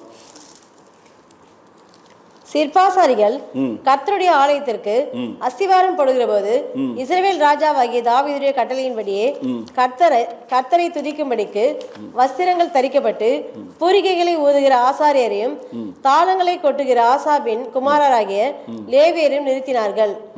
கர்த்தர் நல்லவர், இஸ்ரவேலின் மேல் அவருடைய கிருபை என்றும் உள்ளது என்று அவரை புகழ்ந்து துதிக்கையில் மாறி மாறி பாடினார்கள். கர்த்தரை துதிக்கையில் ஜனங்கள் எல்லாரும் கர்த்தருடைய ஆலயத்தின் அஸ்திவாரம் போடப்படுகிறது நிமித்தம் மகா கம்பீரமாய் ஆர்வாரித்தார்கள். அஸ்திவாரம் போடும்பொழுது அந்த ஆர்ப்பரிப்பு பாருங்க. நம்முடைய வாழ்க்கையில் ஒவ்வொரு முறையும் தேவனுக்கென்று நம்ம ஒரு பலிபீடம் கட்டுகிற ஒரு அஸ்திவாரம் போடுறது, ஆலயத்தை புதுப்பிக்கிற அஸ்திவாரம், ஜனங்கள் எல்லாம் ஆர்ப்பரிக்கிறார்கள். பாருங்க, நம்ம நேற்று கூட உபவாச ஜெபத்தில் வந்த உடனே நாம் ஒரு விண்ணப்பம் ஏறெடுத்தோம். இந்த வருண்டு முழுவதும் கர்த்தர் நமக்கு செய்த நன்மைகளுக்கு ஒரு நன்றி பலி ஏறெடுங்க, சோதர பலி எடுங்க, ஒரு ப்ரைஸ் அண்ட் தேங்க்ஸ் என்று சொல்லுவது, ப்ரைஸஸ் அண்ட் தேங்க்ஸ் என்று சொல்லுவோம், நன்றி பலிகளை ஏறெடுக்கிறோம். இப்போ இந்த வருடத்தினுடைய கடைசி நாள் ஆராதனையில் நம்ம அதான் செய்ய போகிறோம், பழைய வருட ஆராதனையில் செய்ய போகிறோம். அப்போது புது வருட ஆராதனையில் கர்த்தருக்குள்ள ஒரு பிரவேசத்துக்கு முன்பாக நம்ம நன்றி செலுத்த போகிறோம். ஆகவே கர்த்தருக்கு நன்றி பலிகளை ஏறெடுக்கணும். ஆறாவதாக ஒரு காரியத்தை சொல்ல பிரியப்படுகிறேன். இந்த கிஃப்ட் நம்ம கொடுக்குறோம் இல்லைங்களா, அவர்கள் கொடுத்தார்கள், என்ன கொடுத்தாங்க? பொன்னையும் தூப வர்க்கத்தையும் வெள்ளை போலதையும் கொடுத்து ஆராய்த்தார்கள், பணிந்து கொண்டார்கள். அப்புறம் ஆண்டவருடைய வசனம் நம்மையே பலியாக ஒப்பு கொடுக்கணும்னு சொல்லி, ரெண்டாவது நம்முடைய பலிபீடமாக ஒப்பு கொடுக்கணும்னு சொல்லி, மூன்றாவது நம்ம சோதர பலி இருக்கணும்னு சொல்லி, நான்காவதாக பாருங்க, the wise man worshipped with costly gifts, அதாவது கோல்டு அந்த மற்ற காரியங்கள்லாம் உங்களுக்கு தெரியும். ஆனால் இன்றைக்கு நாம் அதே மாதிரி பொன்னையும் வெள்ளை தூப வர்க்கத்தையும் வெள்ளை போலத்தை தான் கொடுக்க வேண்டிய அவசியம் கிடையாது. இன்றைக்கு நாம் கொடுக்க வேண்டிய பலியை குறித்து வேதம் சொல்லுகிறது. மத்தேயு சுவிசேஷம் 25ஆம் அதிகாரம் எடுத்து வாசியுங்கள். அதில் 35 முதல் வாசிப்போம். பசியாய் இருந்தேன், எனக்கு போஜனம் கொடுத்தீர்கள். பசியாய் இருந்தேன், எனக்கு போஜனம் கொடுத்தீர்கள். தாகமாய் இருந்தேன், என் தாகத்தை தீர்த்தீர்கள். என் தாகத்தை தீர்த்தீர்கள். நல்ல கவனிங்க, நீங்க கொடுக்க வேண்டிய பரிசு பொருள் பொன்ன தூபவர்க்கம் வெள்ளை போலத்துக்கு பதிலாக ஆண்டவர் சொன்ன வார்த்தைகள். ஆண்டவராக இயேசு கிறிஸ்து மத்தேயு 25ஆம் அதிகாரத்தில் என்ன சொல்றாரு பாருங்க. பசியா இருந்தேன், போஜனம் கொடுத்தீர்கள். தாகமா இருந்தேன், தாகத்தை தீர்த்தீர்கள். அந்நியனா இருந்தேன், என்ன பண்ணீங்க? சேர்த்து கொண்டீர்கள். அடுத்தது, வஸ்திரம் இல்லாதிருந்தேன், எனக்கு வஸ்திரம் கொடுத்தீர்கள். வியாதியா இருந்தேன், என்னை விசாரிக்க வந்தீர்கள். காவலில் இருந்தேன், என்னை பார்க்க வந்தீர்கள் என்பார். அப்பொழுது ஆண்டவர் சொன்னார் பாருங்க, இவ்வளவு சொல்றாரு. இப்போ இவைகளெல்லாம் நீங்க யோசிச்சு பாருங்க. நம்முடைய வாழ்க்கையில் நம்முடைய ஆரம்ப கால ஊழியர்கள் எல்லாம் மருத்துவமனைக்கு சென்று வியாதியஸ்தர்களுக்கு ஜெபம் பண்ணணும், சிறைச்சாலை ஊழியம் என்று சொல்லி சிறைச்சாலையில் போய் ஊழியம் பண்ணியிருக்கிறோம். நம்ம இதில் செஞ்ச காரியங்கள் எல்லாம் பல கிராமங்களுக்கு சென்று அவர்களுக்கு வஸ்திரங்கள் கொடுத்துருக்கிறோம், அவர்களுக்கு உணவுப் பொட்டலங்கள்லாம் கொடுத்துருக்கிறோம். இதெல்லாம் நம்ம செஞ்சோம். இதெல்லாம் ஆண்டவருடைய வசனத்தின்படி தான் நம்ம செய்கிறோம் பாருங்க. இவைகளை பண்டிகை நாட்கள் நம்ம செய்கிறோம். இந்த பண்டிகை நாட்களில் செய்யக்கூடிய அந்த காரியங்களை நம்ம செய்து கொண்டு தான் இருந்தோம். இப்போ தான் நம்மளால் அது மாதிரி செய்ய முடியறதில்லை. ஏனென்றால் நமக்கு பிரயாணம் பண்ணவும் முடியல, போய் வரதுக்கு நிறைய பேர் அது மாதிரி கொடுக்குறாங்க எங்கே பார்த்தாலும். அப்போது அப்படிப்பட்ட கொடுத்த இடத்துல கொடுக்கறது, கொடுத்தவங்களே கொடுக்கறதெல்லாம் பிரயோஜனமே கிடையாது. உண்மையான ஆட்களை தேடி கொடுக்கறது தான் பிரயோஜனம். அதனால் நம்ம அந்த பணிகள்லாம் இப்போ செய்ய முடியறதில்லை. ஆனால் செய்ய வேண்டும் என்பது தான் சித்தம். இந்த பண்டிகை நாட்களிலே பசியாக இருக்கிறவர்களுக்கு நாம் உணவு கொடுக்குறோமா? தாகமாக இருக்கிறவருடைய தாகத்துக்கு தீர்க்கிறோமா? அதோடு மாத்திரமல்ல, அந்நியராக இருக்கிறவர்களை சேர்த்து கொள்கிறோமா? அது மாத்திரமில்லை, வஸ்திரம் இல்லாதவர்களுக்கு வஸ்திரம் கொடுக்குறோமா? வியாதியாக இருக்கிறவர்களை போய் விசாரிக்கிறோமா? காவலில் சிறைத்தால் இருக்கிறவர்களுக்கு போய் நாம் பார்க்குறோமா? இவைகளெல்லாம் ஆண்டவர் சொல்கிறாரு. நான் பசியாக இருந்தேன், நான் தாகமாக இருந்தேன், நான் அந்நியனாக இருந்தேன், சரிதானே? நான் வஸ்திரம் இல்லாமல் இருந்தேன், நான் வியாதியாக இருந்தேன், நான் காவலில் இருந்தேன். இத்தனை காரியங்களில் இருக்கிற ஆண்டவர் இயேசு கிறிஸ்துவை இருக்கிறாரா? நல்ல கவனிங்க. நீங்கள் போய் விசாரிக்கிற பொழுது, போஜனம் கொடுக்குற பொழுது, தாகம் தீர்க்கிற பொழுது, சேர்த்து கொடுக்குற பொழுது, இதெல்லாம் நீங்கள் செய்கிற பொழுது என்ன செய்வீங்கன்னு ஆண்டவர் சொல்கிறாரு. 37ஆம் வசனத்தை வாசிங்க. அப்பொழுது நீதிமான்கள் அவருக்கு பிரதியுத்தரமாக, ஆண்டவரே, நாங்கள் எப்பொழுது உம்மை பசியுள்ளவராக கண்டு உமக்கு போஜனம் கொடுத்தோம், எப்பொழுது உம்மை தாகம் உள்ளவராக கண்டு உம்முடைய தாகத்தை தீர்த்தோம், எப்பொழுது உம்மை அந்நியராக கண்டு உம்மை சேர்த்து கொண்டோம், எப்பொழுது உம்மை வஸ்திரம் இல்லாதவராக கண்டு உமக்கு வஸ்திரம் கொடுத்தோம், எப்பொழுது உம்மை வியாதி உள்ளவராகவும் காவலில் இருக்கிறவராகவும் கண்டு உம்மிடத்தில் வந்தோம் என்பார்கள். அதற்கு ராஜா பிரதியுத்தரமாக, இது வரைக்கும் எதற்கு, எப்போ நீங்க இது வசதியா இருந்தீங்க, நீ எப்போ தாகமா இருந்தீங்க, நீ எப்போ அந்நியராக இருந்தீங்க, நீ எப்போ வஸ்திரம் இல்லாமல் இருந்தீங்க, நீ எப்போ குளூரில் இருந்தீங்க, நீங்கள் எப்போ வியாதியாக இருந்தீங்க ஆஸ்பத்திரியில், நீங்கள் எப்போ ஜெயிலில் இருந்தீங்க, சிறைத்தாளில் இப்படிலாம் கேட்குறோம். நீதிமன்றங்கள் போய் கேட்குறாங்க, ஆண்டவரே இது மாதிரி சொல்கிறீங்களேன்னு சொல்லிட்டு. சரியா? நம்முடைய காலத்தில் இந்த பண்டிகை நாட்களில் நாம் செய்ய வேண்டிய காரியங்கள் இத்தனையும் பட்டியலிட்டுட்டாங்க பாருங்கள். இதுதான் நீங்கள் கொடுக்க வேண்டிய பொன், நீங்கள் கொடுக்க வேண்டிய தூபவர்க்கம், வெள்ளை போடும். இதுதான் நீங்கள் கொடுக்க வேண்டிய பரிசான. நம்ம என்ன பண்ணுறோம்? கொடுத்தவங்களுக்கே கொடுப்போம். இந்த மொய் எழுதுன்னு சொல்லுவாங்க கிராமங்கள்லாம். இங்கே எப்படின்னு தெரியல, டவுன்லாம் எனக்கு தெரியல. மொய் நோட்டெலாம் சில பேர் எழுதுறாங்க. இன்றைக்கி பாரம்பரியமாக சில இடங்களில் பார்க்குறேன். நோட்டு போட்டுன்னு வாசலில் உட்காந்து எழுதின்னு இருப்பாங்க. அது பத்திரமா கொண்டு பயன் பண்ணி வச்சுருப்பாங்க. இப்போ யாராவது பத்திரிக்கை வச்சாங்கன்னா மெய் திறந்து பார்ப்பாங்க. சரி, நம்ம வீட்டில் என்ன 5 ரூபாயா 10 ரூபாயா பார்த்துட்டு அதே மாதிரி எடுத்து அதே மாதிரி கவர் பண்ணி கொண்டு போய் கொடுத்துட்டு வந்துடுவாங்க. இது கல்யாணத்துலேயும் காட்சிகளிலும் வீட்டு விசேஷங்கள்லையும் சாவில் கருமாதிலெல்லாம் பார்க்குறோம். இப்போது பண்டிகை நாட்களில் பார்த்தீங்கன்னா கிஃப்ட் கொடுக்குறது அப்படியே தான். யார் நமக்கு கிஃப்ட் கொடுத்தாங்களோ அவங்களுக்கு மட்டும் கிஃப்ட் கொடுக்குறோம் பாருங்கள். இதெல்லாம் இந்த மாதிரி கேட்டகரியில் உள்ளவங்களாம் கொடுக்கவே மாட்டோம். நம்ம பார்க்குற சந்திக்கிற ஆட்கள்லாம் வேறு மாதிரி இருப்பாங்க. ஆகவே நீங்கள் நல்லா கவனிங்க, இந்த பண்டிகை நாட்டில் யாருக்கு உண்மையாக பசியாக இருக்கிறவங்கள பார்த்து நான் பசிக்கு போஜனம் கொடுக்குறோமா, தேடி பிடிச்சி போய் கொடுக்குறோமா பாருங்கள். நிறைய பேர் பிரியாணி செஞ்சுட்டு போய் கொடுப்பாங்க, நிறைய ரோட்டில் இருக்கவங்களாம் போடுவாங்க, அது ஒரு பெரிய கிஃப்ட் மாதிரி. ஆனால் இன்றைக்கு நம்முடைய ஆரம்ப நாட்களில் நம்ம சாப்பாடு கொடுக்கும்போது வீணாக போகிற சாப்பாடுலாம் ஜிப்மர் ஆஸ்பத்திரி வாசப்படியில் ரோடு ஓரமாக படுத்துட்டு தான் போய் கொடுப்பாங்க. அந்த நாட்கள் எல்லாம் நம்ம பிரதர்ஸ் மட்டும் கொடுத்துட்டு வருவாங்க பாருங்கள். ஏன் சொல்ல வரேன்னு சொன்னால், இந்த பண்டிகை நாட்களில் நாம் செய்ய வேண்டிய அந்த கிஃப்ட் காரியத்தை நல்ல கவனிங்க. அப்போ ஆண்டவர் சொல்றார், அடுத்த வசனம் வாசிங்க. அதற்கு ராஜா பிரதியுத்தரமாக, மிகவும் சிறியவராகிய என் சகோதரரான இவர்களில் ஒருவனுக்கு நீங்கள் எதை செய்தீர்களோ அதை எனக்கே செய்தீர்கள் என்று மெய்யாகவே உங்களுக்கு சொல்லுகிறேன் என்பார். இன்றைக்கு மிக சிறியராக இருக்கிறன்னா, நம்முடைய பார்வையில் சிறியராக இருக்கிறவங்கள நீங்கள் பார்க்கலாம். நம்ம வசதி படைத்தவங்களாக இருக்கலாம், நம்ம கூட கோபுரங்களில் மாளிகையில் பலவிதமான வசதிகளோடு ஆடம்பரமாக நம்ம வாழலாம். அதை கர்த்தர் கொடுத்த ஆசீர்வாதம் என்பதை மறந்து கூட வாழ்ந்து கொண்டிருக்கலாம். ஆனால் எளியவர்கள் இல்லாதவர்கள் பார்த்தீங்களா, அப்போது அவர்களை தேடி பிடிச்சி நம்ம கொடுக்குறோமா? சின்ன சிறியவர்களாக இருக்கிற ஒருவனுக்கு, ஒரு குளிரில் பாடுபடுறவனுக்கு ஒரு போர்வை, இப்போ நம்ம போர்வை வசதி படித்தவங்களாம் வாங்கி கொடுத்தா அந்த போர்வை தூக்கிட்டு ஜன்னல் வழியை வெளில போட்டு போகிறவங்களாம் நான் பார்த்துருக்குறேன். இங்கே கூட நிறைய இடங்களில் பார்த்துருக்குறேன் அந்த மாதிரிலாம். ஆனால் உண்மையாகவே இந்த people who are in NEET, தேவையில் இருக்கிறவர்கள், அவர்களுக்கு நம்ம கொடுக்குறோமா? உண்மையாக பசியாக இருக்கவனு கொடுக்குறோமா? இல்லை சாப்பிட்டு வந்துட்டாங்க எனக்கு பசிக்கலைங்க, இல்லை சாப்பிட்டு தான் போகணும், இந்த கதை கேள்விப்பட்டிருக்கீங்களா? இல்லைங்க என்ன சாப்பிட்டுட்டாங்க எனக்கு வேணாங்க, இல்லை நீங்கள் சாப்பிட்டு தான் போகணும். இந்த மாதிரி தான் நம்மளுடைய பழக்க வழக்கங்கள் எல்லாம் பண்டிகை நாட்டில் பார்க்கலாம். பண்டிகை நாட்டில் ஒருத்தர் எத்தனை வீட்டில் தான் போய் டீ காஃபி குடிப்பான். இப்போ கிறிஸ்மஸ் கேரல்ஸ் போனவங்க அதே ப்ராப்ளம் தான். எல்லா வீட்லேயும் வாங்கி சாப்பிட்டுனே போட்டால் அது உடம்பு என்ன நாங்கள் வரும். ஆனால் இல்லாதவனுக்கு கொடுப்போமா? நம்ம வீட்டு வாசப்படியில் இருக்கிற பிச்சைக்காரன் வந்து கேட்கும்போது போடுறோமா? நல்லா யோசனை பண்ணி பாருங்கள். இதெல்லாம் இன்றைக்கி நாட்களில் பார்க்க முடியறதே கிடையாது பாருங்கள். அதனால தான் சொல்கிறாரு பாருங்கள், சின்னம் சரி இவர்களுக்குள் ஒருவருக்கு நீங்கள் இதெல்லாம் செய்த பொழுது நீங்கள் எனக்கே செய்தீர்கள். யாருக்கு செய்தீர்கள்? அவருக்கே செய்தீர்கள். இதுதான் இந்த பண்டிகை நாட்களில் நீங்கள் கொடுக்க வேண்டிய கிஃப்ட். எல்லாம் யோசனை பண்ணி பாருங்கள். அப்போது நம்ம முடியல ஒரு காணிக்கையை கொடுத்து போடுறவங்கள்ட்ட கையில் கொடுத்து போட சொல்லிடலாம், போட்டுட்டு போயிடுவாங்க. உடுத்துறவங்களுக்கு வாங்கி துணியை வாங்கி கொடுத்துடலாம், உடுத்தின்னு போயிடுவாங்க. அப்போது வஸ்திரம் இல்லாதவர்களுக்கு வஸ்திரம் கொடுத்தீங்களேன்னு சொல்ல இயேசு கிறிஸ்து கொடுத்த மாதிரி தான். சாப்பாடு இல்லாத சாப்பாடு கொடுத்து இயேசு கிறிஸ்து கொடுத்த மாதிரி தான்.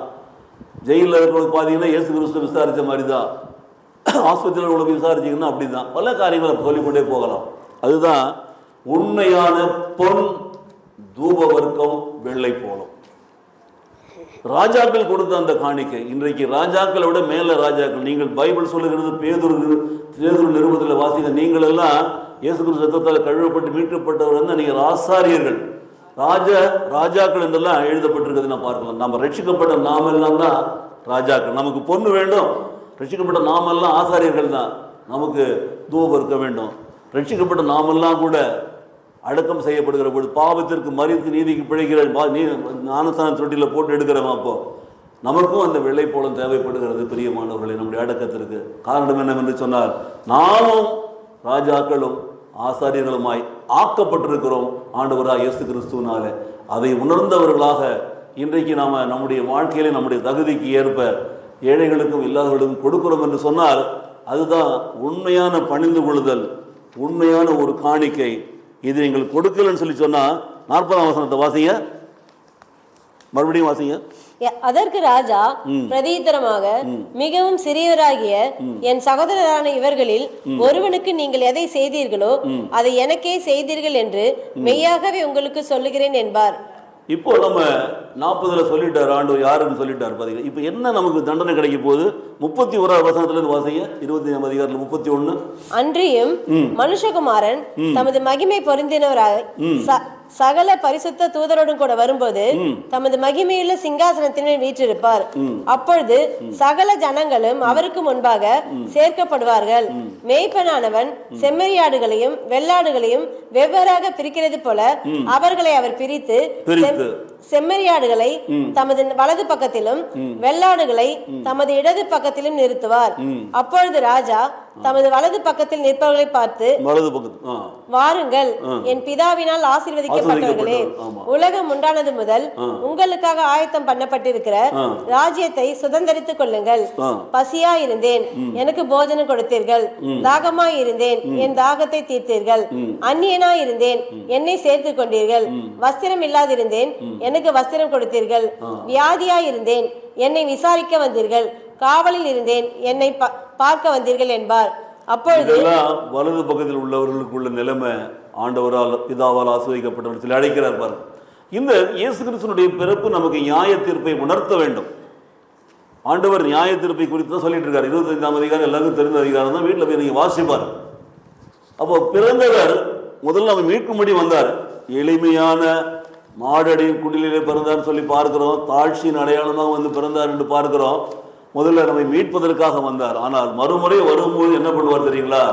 நியாயாதிபதியாய் வருவார், நியாயம் விசாரிக்க வருவார். அப்பொழுது இந்த பிரிக்கிற காரியம், அக்னிக்கு அனுப்புகிற காரியம், பரலோகத்தில் சேர்க்கிற காரியம்லாம் நடக்கும். இந்த கிறிஸ்துமஸ் நாளில நாம் நம்மை சோதித்து அறிந்து பார்க்க வேண்டும். இன்றைக்கு ஆண்டவர் நம்மை நியாயம் தீர்ப்பார் என்று சொன்னார். இன்னைக்கு ராத்திரி நமக்கு வந்து தனி தீர்வு இருக்கும் என்று சொன்னார். நம்முடைய நிலைமை எப்படி இருக்கும்? இடது கை பக்கமா வலது கை பக்கமா? வெள்ளாடா செம்மறியாடா? கிறிஸ்துமஸ் அன்னைக்கு நீங்கள் இதெல்லாம் முடிவு பண்ணிக்கணும். கிறிஸ்துமஸ் கொண்டாடும் போது முடிவு பண்ணிக்கணும். நகை நட்டு போடும்பொழுது, பொட்டு வைக்கும்போது, பூ வைக்கும்போது, அலங்காரம் பண்ணி லிப்ஸ்டிக்லாம் போடும்பொழுது, எல்லாம் இருக்கிற வீட்டில் நகையெல்லாம் மாட்டிக்கிட்டு கோயிலுக்கு போகும்பொழுது, என்னை பாரு நகை பாரு, முக்காடு போடாமல் தலையில் இருக்க மேக்கப்லாம் பாரு காட்டிக்கிட்டு போகும்போது, இதெல்லாம் பாரம்பரிய சபைகளில் பார்க்கலாம். இதுக்கு தான் நம்ம சொல்லிட்டு இருக்கிறோம் பணிந்து கொடுத்த குறித்தெல்லாம். ஆனால் இன்றைய நாளிலே இந்த நியாய தீர்ப்பு நமக்கு, உங்களுக்கு, எனக்கு நடக்கும் என்று சொன்னால் நாம் எங்கே இருப்போம்? ஒரு குவளை தண்ணீர் கொடுக்க மாட்டாங்க. எனக்கு தெரிஞ்சவங்க ஒருத்தவங்க நான் பார்த்துருக்கேன். தாகமாக இருக்கும், தண்ணி கொடுக்கமா, போ போ போ போ முடியுமா, இல்லை கையில கொடுத்துக்கமா, குடிச்சிட்டு போகிறேன், ஊற்ற மாட்டாங்க. இவங்க எல்லாம் ஆலயத்தில் போய் அந்த முதல் வரிசையில் இருந்தால் பந்தியில் பங்கேற்கிற ஆட்கள் எல்லாம் பார்த்தீங்கன்னா. அப்போது நம்முடைய வாழ்க்கையில, நம்மளுடைய நடைமுறை வாழ்க்கையில் நம்ம எப்படி இருக்கிறோம் பாருங்க. ஆண்டவரை ஆராதிக்கிற பிள்ளைகள், இயேசு கிறிஸ்து ஆட்சியை எடுத்துக்கொண்ட பிள்ளைகளுடைய வாழ்க்கையில அந்த தாட்சி இருக்கிறதா, பணிவு இருக்கிறதா?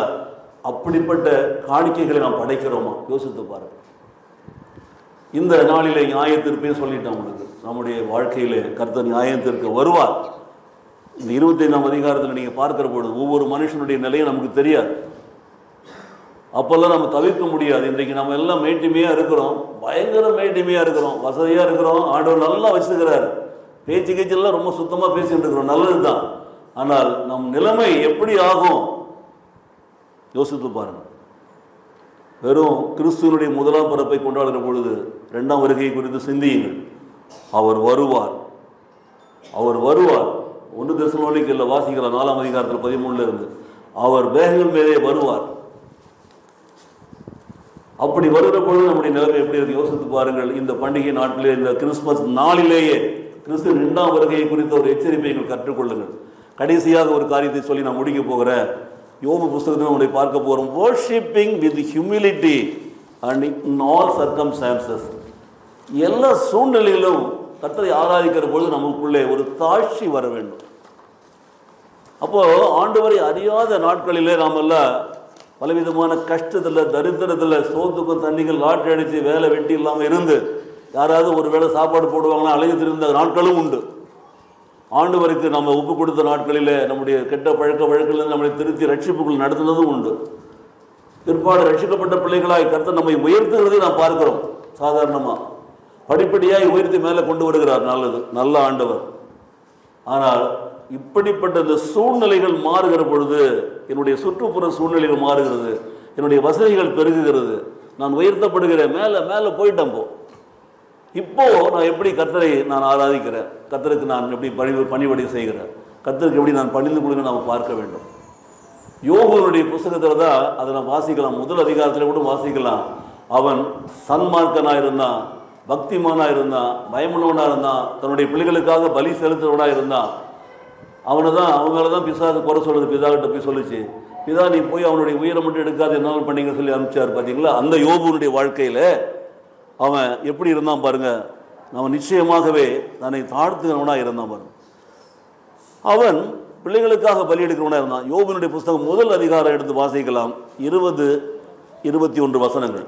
அப்பொழுது யோபு எழுந்திருந்து தன் சால்வையை கிழித்து தன் தலையை சிரைத்து தரையிலே விழுந்து பணிந்து, நிர்வாணியாய் என் தாயின் கர்ப்பத்திலிருந்து வந்தேன், நிர்வாணியாய் அவ்விடத்துக்கு திரும்புவேன். கர்த்தர் கொடுத்தார், கர்த்தர் எடுத்தார், கர்த்தருடைய நாமத்துக்கு ஸ்தோத்திரம் என்றான். அப்போ வசதியா இருந்தான், ரொம்ப ஆடம்பரமா இருந்தான், நிறைய ஆடு மாடுகள் இருந்துச்சு, நிறைய பிள்ளைகளும் நல்லா இருந்தாங்க. அப்போ தேவனுக்கு உண்மை உள்ளவனா இருந்தான்னு சொல்லிட்டு பிசாசு சொல்றான், அவனுக்கு நீங்க எல்லா விதமான சம்பத்துகளை கொடுத்துருக்கிறீங்க, சௌரியங்களை கொடுத்துருக்கிறீங்க, வசதிகளை கொடுத்துருக்கிறீங்க, பிள்ளைகளை ஆசீர்வதித்திருக்கிறீங்க, நிறைய செல்வங்களை கொடுத்துருக்கிறீங்க, அதனால அவன் உங்களுக்கு பயந்து நடக்கிறான், உங்களுக்கு கனப்படுத்துறான் என்று அவன் குறை பண்றான், போயிட்டு குறை சொல்றான். அப்போ ஆண்டவர் சொல்றான், எடுத்து கூட சொல்லிட்டாரு பாருங்க. ஒரே நாளில் எல்லாம் காணாமல் போகுது. ஆடு மாடுகள் காணாம, ஒட்டகம் போச்சு, பிள்ளைங்க செத்து போச்சு, எல்லாத்தையும் எழுந்து போயிட்டான். உடம்புல வியாதி வந்துருச்சு, கையிலெல்லாம் ஒழுக ஆரம்பிச்சிருச்சு, சீடெல்லாம் நாய் நக்குகிறது, காக்காய் வந்து சொல்லிட்டு இருக்கிறான் பாருங்க. அப்படிப்பட்ட ஒரு காலத்தில் அவன் இருந்தான்னு நம்ம வேதத்தில் வாசிக்கிறோம். இப்போ இந்த செய்தியை கேட்கிறான் அல்லவா, அந்த பையன் செத்து போயிட்டான், அந்த பொண்ணு செத்து போயிட்டா, இந்த ஆடு மாடு போயிடுச்சு, எல்லாம் போச்சு, எல்லாம் போயிடுச்சுன்னு கேள்விப்படும் பொழுது அவன் என்ன செய்யறான் பாருங்க. ஆனால் 20வது வசனத்தில் அவன் தலையை சிரைத்து பாருங்க. அப்பொழுது யோபு சால்வையை கிழித்து தன் தலையை சிரைத்து தலையிலே விழுந்து பணிந்து, நிர்வாணியாய், நல்ல கவனிங்க, வசனத்தை கவனிங்க, நாம் சொல்ல கொண்டு வர வார்த்தை பணிந்து. பாத்தீங்களா, எந்த சூழ்நிலைகளை கர்த்தரை பணிகிறான், எல்லாவற்றையும் எழுந்துட்டான். பிள்ளைகளும் போச்சு, செல்வமும் போச்சு, ஆடு மாடும் போச்சு, எல்லாம் போயிடுச்சு. இப்போ அவன் தலையை சிரைச்சி மொட்டை அடிச்சு காலையில் கீழ்ச்சி போட்டுட்டு கீழே விழுந்து தேவனை பணிந்து கொள்ளுகிற அந்த காலம் வியாதி நேரத்துலையும் வரணும், சுகமாக இருக்கும்பொழுது வரணும், வசதியாக இருக்கும்போது வரணும், தரித்திரம் இருக்கும்போது வரணும், இருக்கும்போது வரணும், இல்லாமல் இருக்கும்போது வரணும், கர்த்தர் கொடுத்துருக்கிற நேரத்துலையும் வரணும், கர்த்தர் எடுத்துருக்கிற நேரத்துலையும் வரணும். நம்முடைய வாழ்க்கையில் இந்த பணிந்து கொள்ளுதல், இன்னைக்கு ஆண்டவராக இயேசு கிறிஸ்துவை அவர் பணிந்து கொண்டாருன்னு சொல்லிட்டு பணிந்து கொள்ளுதலை குறித்து சொல்லிக்கிட்டே வர, நம்முடைய பணிந்து கொள்ளுதல் எப்படிப்பட்டதாக இருக்கிறது? நம்முடைய வாழ்க்கையிலே நம்ம எல்லாவற்றையும் எழுந்து நிற்கிற போது நாம் பணிந்து கொள்கிறோமா? யோசித்து பார்ப்போம். சொல்றான், நிர்வாணியா என் தாயின் கர்ப்பத்திலிருந்து வந்தேன், நான் நிர்வாணியா எவ்விடத்துக்கு என்ன பண்றேன்? திரும்புவேன். கர்த்தர் கொடுத்தார், கர்த்தர் எடுத்தார், கர்த்தருடைய நாமத்திற்கு ஸ்தோத்திரம் என்று சொல்லி அவன் பணிந்து கொண்டான். 20வது வசனத்துல இன்றைக்கு நாம் அப்படி பணிந்து கொள்கிற பிள்ளைகளாக இருக்கிறோமா? யோசித்து பாருங்க. நம்முடைய செல்வத்தை எல்லாம் எடுத்துட்டாருன்னா, நமக்கு இருக்க வசதியெல்லாம் எடுத்துட்டாருன்னா, நம்முடைய பிள்ளைகள் எல்லாம் எடுத்துட்டாருன்னா, நம்ம யாரும் கவனிக்கிறதாலாம் தனியாக நிற்கிற பொழுது நாம் தேவனை பணிந்து கொள்கிறோமா? தேவனுக்கு முன்பாக நம்மை தாழ்த்துக்கிறோமா? இந்த தலையில் மொட்டை அடிக்கிறது, சால்வையெல்லாம் தூக்கி போட்டுட்டு கீழே மண்ணில் ஸ்ட்ரெட்டு உடுத்துறது, சாம்பல் பூசுறதெல்லாம் தாட்சியை காட்டுகிறது. அந்த பணிவானது எல்லாத்தையும் எழுந்த பிற்பாடு கூட கர்த்தரை தொழுது கொண்டான் என்று பார்க்கிறோம். இந்த 3 ராஜாக்கள் பணிந்து கொள்வதை குறித்த காரியத்திலிருந்து ஒவ்வொரு தொழுகையை குறித்து சொல்லிட்டு வந்துட்டேன், எந்தெந்த சூழ்நிலை எப்படி என்று சொல்லி கடைசியாக எல்லாவற்றையும் எழுந்த பிற்பாடு கூட நாம் பணிந்து கொள்கிறோமா? நிறைய பேருக்கு இன்றைக்கு வாலிபமாக இருக்கிறீங்க, அதனால உங்களுக்கு தெரியல, உங்களுக்கு வயசு ஆக ஆக சரீர பலகீனப்படுகிற பொழுது நீங்கள் உணர்வீர்கள். உங்கள் குடும்பத்தில் இருக்கிற பெரியவங்களாம் பார்ப்பீங்க, ஆனால் முதியோர் இடத்துல கொண்டு விட்டு வந்துடுறீங்க, ஒன்றும் பிரச்சனை கிடையாது. ஆனால் நமக்கு அந்த நிலவரம் நம்ம நிலம் எப்படி போகணும்னு நமக்கு தெரியாது. அப்படி எல்லா சுகத்தையும் பலத்தையும் எழுந்த பிற்பாடு ஒன்றும் முடியாமல் நம்ம இருக்கிற பொழுது நாம் தேவனை தொழுது கொள்கிறோமா? தேவனுக்கு பணிந்து கொள்கிறோமா? தேவனிடத்திலே நம்ம தாழ்த்துக்கிறோமா? அதுதான் மிக முக்கியம். அப்போது கர்த்தர் கொடுத்தப்போ கர்த்தருக்கு ஸ்தோத்திரம், கர்த்தர் எடுத்தப்போ கர்த்தருக்கு ஸ்தோத்திரம். கர்த்தர் சுகமாக வச்சுருந்தாரு, நல்ல வாலிபராக இருந்தேன், என்னுடைய உயரம் என்னுடைய மாடிலாம் பார்த்தீங்கன்னா எனக்கு அவ்வளோ பெரிய ஒரு ஆசீர்வாதம் மகிழ்ச்சியாக இருந்துச்சு. இன்றைக்கு எல்லாமே குறுகுகிறது, இன்னும் போனால் கொஞ்ச நாளாக உயரம் குறைஞ்சிடும் போல் இருக்குது. இப்போ உடம்பு குறையுது, எல்லாம் குறையுது, பலகீனம், நடக்க முடியல, நிற்க முடியல, எல்லாத்துக்கும் ஒரு சப்போர்ட் தேடுறோம். இப்போவும் நான் என்ன சொல்கிறேன், அன்றைக்கு நான் எப்படி அவருக்கு தோத்திரம் பண்ணணும், பணிந்து கொண்டானோம், அப்படி தான் நான் ஸ்தோத்திரம் பண்ணுறேன், அப்படி தான் தொழுது கொண்டிருக்கிறேன். அதுதான் நேரம் கிடைக்கும் பொழுதெல்லாம் உட்காந்த இடத்துல ஜெபம் பண்ணிட்டு இருப்பேன். என்னை பார்த்து கேட்பாங்க, ஏன் உட்காந்துக்கிறீங்கன்னு கேட்பாங்க. சரி நிற்கிறேன், நின்றுட்டு பணிந்து கொள்வோம். அப்புறம் ஏன் நிற்கிறீங்கன்னு கேட்பீங்க, பணிந்து கொள்கிறேன். அந்த பாயிண்ட் ஆஃப் வர்ஷிப்பை நீங்கள் புரிந்து கொள்வதே கிடையாது. whether we stand or we sit, we lie down, whatever we do, it is not matter, it doesn't matter. ஆனால் அந்த பொசிஷன்ல நம்ம கர்த்தரை ஆராதிக்கிறோமா? ஹல்லேலூயா. கர்த்தரை பணிந்து கொள்றோமா? கர்த்தருக்கு முன்னால் தாழ்மைப்படுகிறோமா? கர்த்தரை உயர்த்துகிறோமா? கர்த்தருக்கு ஏற்ற பரிசுத்தம் உள்ளவராய் வாழ்கிறோமா? அதான் மிக முக்கியம். முடிஞ்சா இருந்தா முடியாட்டி போனானா? நடக்கவே முடியல, நகர்ந்து போறீங்க. ஸ்தோத்திரம் கர்த்தாவே சொன்ன தப்பா? இம்மட்டும் வச்சிருக்கிறீங்களே, இந்த ஒரு நிலைக்கு நீங்க கொடுத்துருக்கீங்களே, ஸ்தோத்திரம் சொல்லக்கூடாதா? ஐயோ நான் ராஜாவா இருந்தேன், அங்க இருந்தேன் இங்க இருந்தேன். ஆமா, உள்ள போய் உட்கார்ந்த உடனே வெளில எழுதுனா தண்ணி வரும், எல்லாம் வரும். ஒரு காலத்தில் அப்படி வசதியாக தான் வாழ்ந்தேன் நான். எல்லாத்துக்கும் ஆள் இருந்துச்சு, எனக்கு இடத்துக்கும் ஆள். அது எடுத்துட்டு வா, இதை கொண்டு போய், அது ஒரு காலம். இறங்கின உடனே வண்டி கொண்டு போய் பார்க் பண்ணுவாங்க, அதுக்கு ஒரு காலம். இன்றைக்கு நம்ம வண்டி நம்மளே தான் பார்க் பண்ணணும். இன்னும் கொஞ்ச நாள் போச்சுன்னா நம்ம வண்டி நம்மளால பார்க் பண்ண கூட முடியாது, நம்மளே பார்க் பண்ணிடுவாங்க ஒரு ஓரத்தில். அங்கேயே உட்காருங்க, மூலையில் உட்கார வச்சிருவாங்க. அப்போ கர்த்தருக்கு ஸ்தோத்திரம் என்று சொல்லக்கூடிய ஒரு சூழ்நிலையில் நம்ம வந்தோம்னா அதுதான் உண்மையான தொழுகை, உண்மையான பணிந்து கொள்ளுதல். இந்த பிறப்பை நாளிலே நீங்கள் கற்றுக்கொள்ளுங்கள். உங்கள் வாழ்க்கையில வாழ்ந்தாலும் தாழ்ந்தாலும். பவுல் அழகாக எழுதுவார், மன ரம்மியமாய் வாழ கற்றுக்கொண்டேன். என்னால் உயர்ந்திருக்க முடியும், தாழ்ந்திருக்க முடியும், பசியா இருக்க முடியும், புசித்து இருக்க முடியும். எல்லாம் எல்லா சூழ்நிலையும் என்னால் கர்த்தரை கனப்படுத்த முடியும் சொல்லி எழுதுறார் பிலிப்பியர் நிருபத்தில் பாருங்க. அதுதான் உண்மையான கிறிஸ்துவ வாழ்க்கை. அப்படிப்பட்ட ஒரு தொழுகையை இந்த நாளிலே நாம் கற்றுக்கொள்ள வேண்டும், பணிந்து கொள்வதில்லை. ஒரு வசனத்தை வாசித்து நாம் முடிப்போம். சங்கீதம் 95வது சங்கீதம் எடுத்து வாசிக்கலாம். நம்மை உண்டாக்கின கர்த்தருக்கு முன்பாக 6வது வசனம். ஆமா, நாம் பணிந்து குனிந்து முழங்கார் படியிட கடவும் வாருங்கள். சாஷ்டாங்கம் செய்ய வாரும் என்று சொல்லி நம்ம பாடணும். அந்த பாடலை அழகாக பாண்டாரு பிரதரை, நீங்க கவனிச்சிங்க. அப்போ அந்த நட்சத்திரத்தை பார்த்து அவரை பணிந்து கொள்ள வந்தார்கள் இல்லையா, அவங்க என்ன பண்ணாங்க? சாஷ்டாங்கமாய் விழுந்து அவரை பணிந்து கொண்டார்கள் நான் பார்க்கிறோம். சரிதானா? இன்றைக்கு கடைசியாக சொல்ற வசனம் 95ஆம் சங்கீதத்தில் 6ஆம் வசனம் ரொம்ப அழகா, ரொம்ப ஒழுக்கமா, நம்மை உண்டாக்கின கர்த்தருக்கு முன்பாக நான் என்ன பண்ணணும்?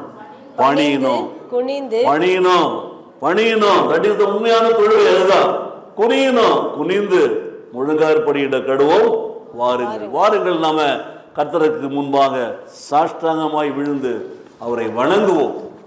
நம்மை மீட்கும்படி பிறந்திருக்கிற கிறிஸ்து இன்றைக்கு நம் முன்பாக ஒரு குழந்தையாக இருக்கலாம், ஒரு முன்னணியில் கிடக்கப்பட்டிருக்கலாம், ஒரு கொட்டியில் இருக்கலாம், கெட்டியில் இருக்கலாம், ஆடு மாடு மிருகங்கள்லாம் சூழ்ந்து இருக்கலாம், மாடடி குழியில் இருக்கலாம். இல்லை, உண்டாக்கின கர்த்தர் அவர் தான். அவர் மறுபடியும் வளர்ந்து பெரியவனாகி பாடுபட்டு ரட்சித்தார் நம்ம சிலுவையில். நல்லது. இன்றைக்கு நாம எந்த சூழ்நிலையிலும் நம்மை உண்டாக்குனவரை மறந்துடக்கூடாது. எங்கே இருந்தாலும் அவருக்கு முன்பாக, அவருடைய பிரசனத்துக்கு முன்பாக நாம் பணிந்து குனிந்து முழங்கார் படியிட்டு நாம் அவருக்கு தொழுகை செலுத்தணும், பணிந்து கொண்டு அவரை ஆராதிக்கணும். அவருக்கு முன்பாக நாம் பணிந்து நம்முடைய சரீரத்தை ஒடுக்கி அவரை உயர்த்த வேண்டும். அதுதான் உண்மையான ஒரு ஆராதனையாக இருக்க முடியும். இந்த கிறிஸ்துமஸ் காலத்தில் இந்த 3 ராஜாக்களுடைய வருகை நமக்கு அதை உணர்த்த வேண்டும். அவர் கொடுக்கிற காணிக்கை நமக்கு அதை உணர்த்த வேண்டும். அவர்கள் செய்த சாஷ்டாங்கம் எழுந்து வணங்குனது நமக்கு உணர்த்த வேண்டும். நம்முடைய வாழ்க்கையில் ஆண்டோடைய நியாயத்தீர்ப்பு நாளில் சொன்ன காரியங்களை நாம் அறிந்திருக்கிறோம். ரோமர் 12ஆம் காரியம் சொல்லியிருக்கிறோம். எஸ்ரா 3:2, எஸ்ரா 3:10 நிறைய காரியங்கள் சொல்லியிருக்கிறேன். கடைசியாக சொல்லிட்டேன், எனக்கு பிரியமான சகோதரி சகோதரியே, எந்த சூழ்நிலையிலும் எல்லா நாட்களிலும் எப்பொழுதும் எங்கிருந்தாலும் நீங்கள் உங்களை உண்டாக்கின கர்த்தருக்கு முன்பாக உங்களை தாழ்த்தி அவருக்கு முன்பாக பணிந்து அவருக்கு முன்பாக குனிந்து முழங்கார் படியிட்டோ சாஷ்டாங்கம் விழுந்தோ அவரை நீங்கள் தொழுகை செய்கிற பொழுது கர்த்தர் உங்களை ஆசீர்வதிக்கவே ஆசீர்வதித்து பெருகவே பெருக பண்ணி உங்களை உயர்த்துவார். எல்லா சூழ்நிலைகளும் உங்களுக்கு அவர் போதுமானவராக இருப்பார். விசுவாசிக்கிறீங்களா? அப்படியே கண்களை மூடி நாம் ஜெபிக்கலாம். எந்த சூழ்நிலையிலும் ஆண்டவருக்கு முன்பாக நாம சாஷ்டாங்கமாக விழுந்து அவரை தொழுது கொள்ள வேண்டும். எந்த சூழ்நிலையிலும் அவருக்கு முன்பாக நம்முடைய காணிக்கைகளை படைக்க நாம் தயங்கக்கூடாது. எந்த சூழ்நிலையிலும் நம்மை நாமே உயிருள்ள பலியாக ஒப்புக் கொடுக்கணும். எந்த சூழ்நிலையிலும் அவருக்கு முன்பாக நம்மை தாழ்த்தி அவரை உயர்த்தி அவருக்கு நாம் மேன்மையில் செலுத்துகிற பொழுது கர்த்தர் நம்மை உயர்த்துவார், நம்மை மேன்மைப்படுத்துவார். கண்களை மூடுவோம். நல்ல தகப்பனே, இந்த நாளிலே நீர் சொன்ன ஆலோசனைகளையும் பிள்ளைகளுக்கு சொல்லியிருக்கிறோம். இந்த கிறிஸ்துமஸ் பண்டிகை நாட்களிலே நாங்கள் உண்மையாக உம்மை தொழுது கொள்ளவும், ஆண்டவரே உமக்கு முன்பாக பணிந்து குனிந்து ஆண்டவரே உம்மை ஆராதிக்கவும் எங்களுக்கு கற்றுக் கொடுத்ததற்காக உமக்கு ஸ்தோத்திரம் செலுத்துகிறோம் சுவாமி. வாழ்க்கையில் உயர்ந்திருந்தாலும் தாழ்ந்திருந்தாலும் ஆண்டவரே ஸ்தோத்திரம். எல்லாவற்றோடு சுகமாய் சந்தோஷமாய் வாழ்ந்திருந்தாலும், எல்லாவற்றையும் இழந்து நாங்கள் தாழ்ந்திருந்தாலும் கர்த்தாவே, எங்களை உண்டாக்கின தேவனாகி உம்மைக்கு முன்பாக நாங்கள் எங்களை தாழ்த்தி உமக்கு முன்பாக நாங்கள் பணிந்து குனிந்து உம்மை ஆராதிக்க சாஷ்டாமாக தொழுது கொள்ள எங்களுக்கு கிருபை தர வேண்டுமா நாங்கள் ஜெபிக்கிறோம். கிருபையினாலே நடத்தும். உம்முடைய கிருபை எங்களை விசுவாசத்துக்குள்ளே பலப்படுத்தட்டும். உம்முடைய கிருபை எங்களை தொழுகைக்குள்ளே நடத்தட்டும். உம்முடைய கிருபை என்னென்னும் உம்முடைய பிரசனத்தை உணர்ந்து வாழ எங்களை சந்தோஷமாய் சமாதானமாய் ஆராதிக்க நடத்த வேண்டும் என்று நாங்கள் ஜெபிக்கிறோம் சுவாமி. அந்த ராஜாக்கள் ஆனந்த சந்தோஷம் அடைந்தார்கள் அல்லவா, சாஷ்டாங்க விழுந்து வணங்கினார்கள். அதுபோல எந்த சூழ்நிலையிலும் ஆண்டவரே நாங்கள் உண்மையே சேவித்து உண்மையே ஆராதித்து உமக்கே துதிகட மகிமை செலுத்தி உம்மை உயர்த்தி ஆண்டவரே நாங்கள் நடக்க எங்களுக்கு கிருபை செய்யும். வந்திருக்கிற எல்லாருக்காக நாங்கள் ஜெபிக்கிறோம். இந்த கிறிஸ்துமஸ் பண்டிகை எங்கள் வாழ்க்கையில் ஆண்டவரே மெய்யான சந்தோஷத்தையும் நீர் கொண்டு வந்த சமாதானத்தையும் கொடுக்க வேண்டுமா நாங்கள் ஜெபிக்கிறோம். நீர் கொண்டு வந்திருக்கிற ஆண்டவரே அந்த ஒளி எங்களுக்குள் பிரகாசிக்க நாங்கள் மற்றவர்களுக்கு ஒளியாக இருக்க எங்களை நடத்துவீராக. ஆண்டவரே நீர் உண்டாக்கி இருக்கிற சமாதானத்தை நாங்கள் பகிர்ந்து கொள்ள கிருபை செய்வீராக. எல்லாவற்றுக்கும் மேலாக உம்முடைய பிரசன்னமானது எங்களுக்கு நாங்கள் ஒருவர் மேல் பிரியமாக இருந்து எல்லா சூழ்நிலும் ஒருவரை நேசித்து ஒருவரை அன்பு செய்து வாழ எங்களை நடத்துவீராக. இயேசு கிறிஸ்து நாமத்திலே பிதாவே. சத்தமா? இன்னும் சத்தமா? அல்லேலூயா.